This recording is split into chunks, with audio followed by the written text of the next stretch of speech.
guys nothing in against somebody who wants to go to the next level and wants to make money and go through there, but it shouldn't be an all or nothing task. Like, I want this industry in particular, to be one of those that serves the purpose economy, that isn't about the information economy that we're leaving into this new purpose economy where workers want to have a purpose more than the check that they get. Customers want to know, I'll give you my dollar for that good, but I want to reserve the right to ask you, Kip, what are you going to do with my dollar when I give it to you?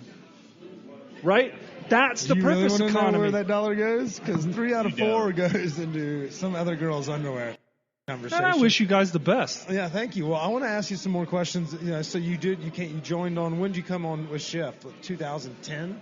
So 2010, I started a company called Canna Council right before Green Dream formed, and I was doing consulting, not just legal work. I was doing business consulting and some of that stuff from entrepreneurship, because I had started a software company when I was in law school called Dealers Link in the auto industry. I'd learned some things. I didn't know how much I was yet to learn, but I certainly had lessons and things I could provide to other people. That company, Canna Council, became Shift.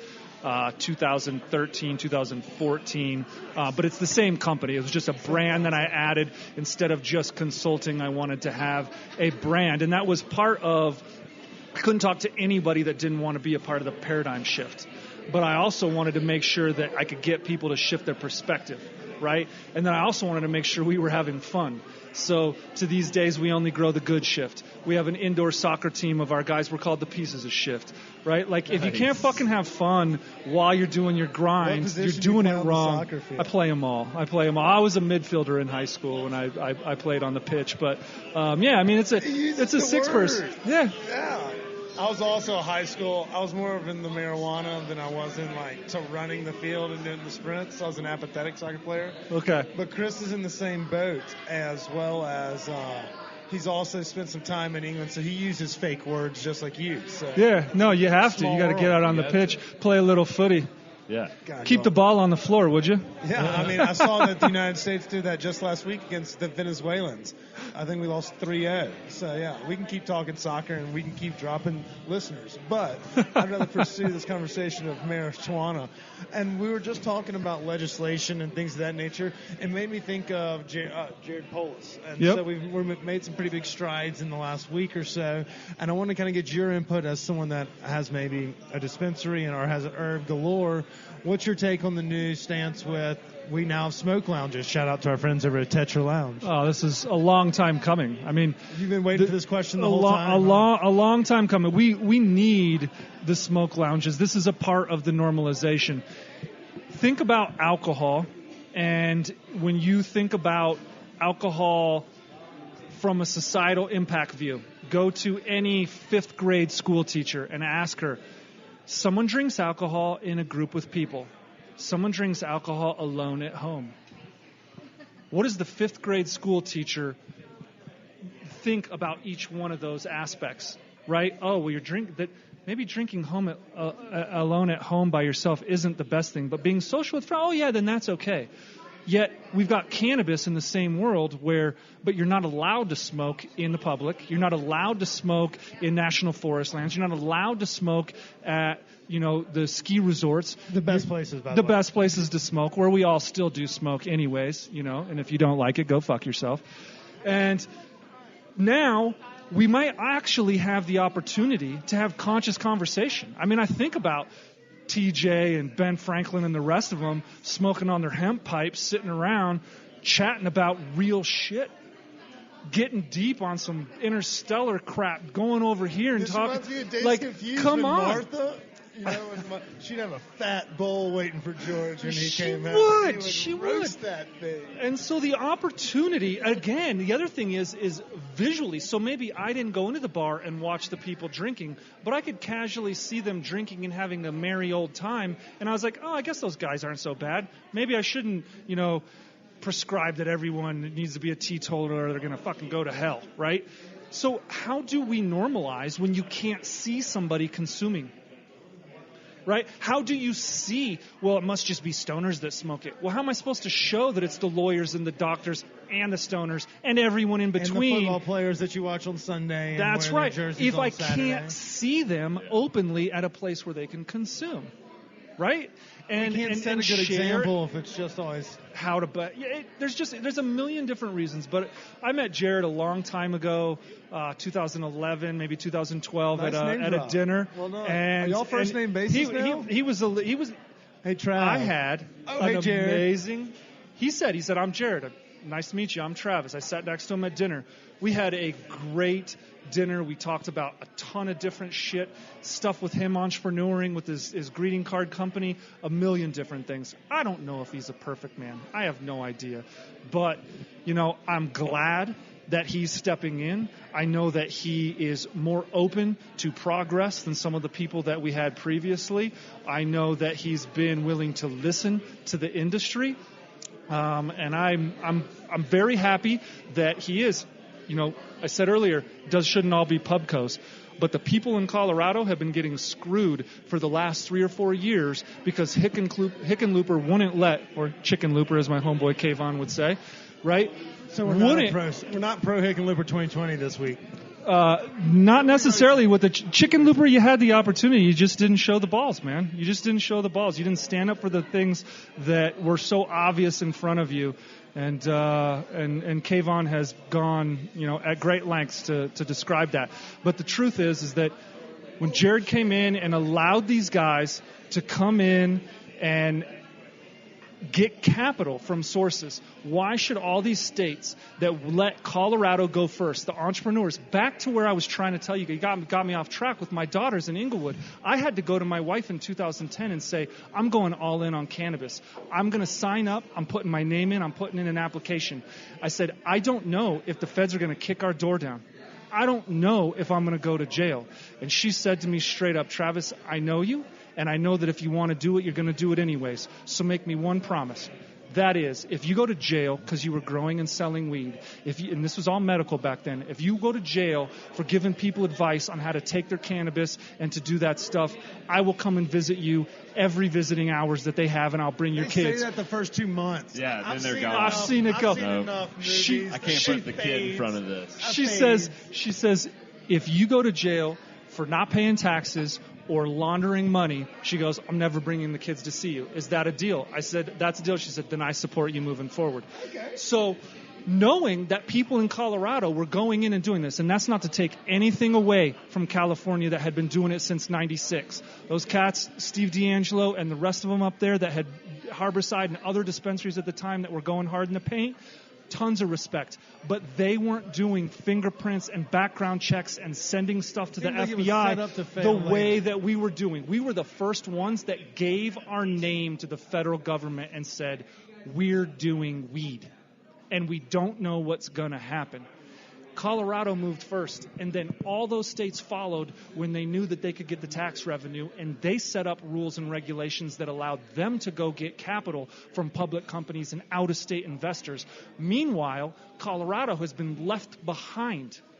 No access to the capital needed to compete with the other companies. None of those companies that are public in Canada that went on that first wave of all the huge ones that were making billions of dollars in the stock market were started and formed here because we weren't allowed. We went first and we got punished for it. No good deed goes unpunished, right? Pops used to say that as well. So Polis, I don't know if he's going to be a perfect governor. I don't know what mistakes he's going to make, but I know that he listened to me. He ate dinner with me and broke bread. He seemed to be honest in that conversation. What'd y'all get and he's to going eat? to give us. It was right down in fried chicken, Papa's. No, it was an Italian tapas place.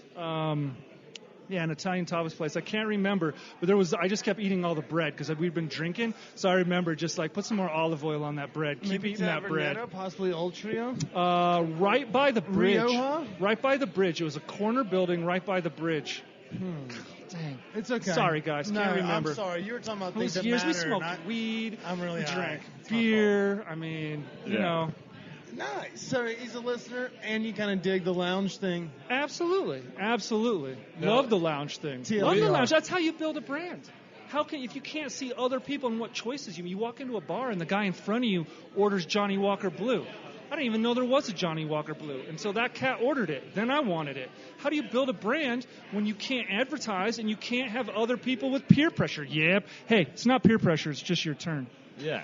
I was once told peer pressure is the greatest drug of all, but that could just be, that's just what I've been told. No. It was just your turn in the rotation. With going first. Damn it. With these like potential smoking lounges and things like that, where do you stand on kind of like booze being also available there? Because like in Amsterdam and things, it's just strictly. It's highly hypocritical to not allow it. I know that society, the people that are making the rules are worried about the people who don't like the rules, right? And I just wish we had more courage in this country, but that shit is long gone generations ago. And so they're gonna take the safe, easy route. We're not gonna have alcohol allowed in at the same time. But we all know, roll a doob, pour me a pint, and give me an hour. Like, that's all I want. I just want to be able to sit on the couch, maybe watch 3 football games at once, or if it's Belmont Stakes college baseball at once, I want to be able to smoke weed and come out and get a beer and a burger that I didn't have to cook because I wasn't able to ever consume all of these at the same time. As I sit in the corner and sit here and hit the pen secretly. We may have to wait for Vegas. Vegas right now is like the only place I can see where I can actually do what we all do anyways in our house. So are they making strides quicker than everybody else? Because obviously they're playing catch up. And I think most folks remember the stories like they ran out of weed in their first weekend, things of that nature. Besides, CHickenlooper, you got it. I'm on Team Trav here. Did you see Kayvon dress up in the chicken? That shit was dope. No, I didn't see that. Go find those pictures. He was photobombing the governor long ago. Okay. Those aren't usually the photos I look for on the internet, but I'll give it a swirl. I wasn't sure what your fancy was. I wasn't going to judge. Chicken sex and furries. Glad we brought that up. Chicken feet. I wasn't sure. Someone likes it. No judgment. I forgot what we talked about. So. No, this is a total judge-free zone. Yeah, we don't slut shame at all. I forgot what we were speaking about. I do that to people. My apologies. All good. So we've actually knocked out one of our questions thus far here in the first 40 minutes. That's pretty good. I didn't know you guys even asked one. Yeah. I don't even remember. I think it was something about, did you smoke? Were you an active smoker or a couch smoker? But who knows? Oh, all of them. What am I doing? I'll tell you what I'm smoking. Yeah, I don't know. Yeah, so lawn work. You're doing yard work. I'm doing yard work. Oh man, I'm totally going for a headband, something along those lines. We got one, a 970 headband I absolutely love, but I'm doing a headband to go style. To a friend's kid's bris. What are you smoking before? Make this better. Pre-98 Bubba Kush. Yeah. And why? Does that bring some laughter to the situation? No, it's just a good heavy stone, low THC, but badass terps. Just all that flavor just setting down on your body. You got that nice body buzz going on, like mushrooms going to kick in 35 minutes. That like ruffle that you got going on in the body. When was the last time you ate mushrooms before a bris? I've never been to a bris. My son, I didn't even cut him. Didn't have the heart. Well, yeah, I don't think that's your job. I don't think that's your job even. Back in the day, it was. Nope. I don't know when. Nope. If you don't have the balls to do it yourself, don't do it to your kid.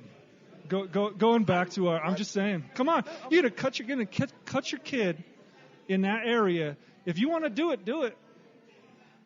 Don't hire someone else to do your dirty work. Kip's hands aren't that sturdy. Yeah, I have shaky hands. You'll see when I do a selfie later for the. So leave that boy the extra quarter inch and call it good. Issues later in life. Yeah. I'm not trying to give a half-covered wagon. That doesn't get anybody to the other. The irony here is my wife's Jewish, so all the 3 of my kids are Jewish. It's the way that it works. At least, so my mother-in-law tells me, and I trust her because she speaks with authority. And she's shout out mother-in-law. Yeah. So I'm circumcised, not Jewish. My son, Jewish, not circumcised. I don't know. We're just throwing all the shit out the window.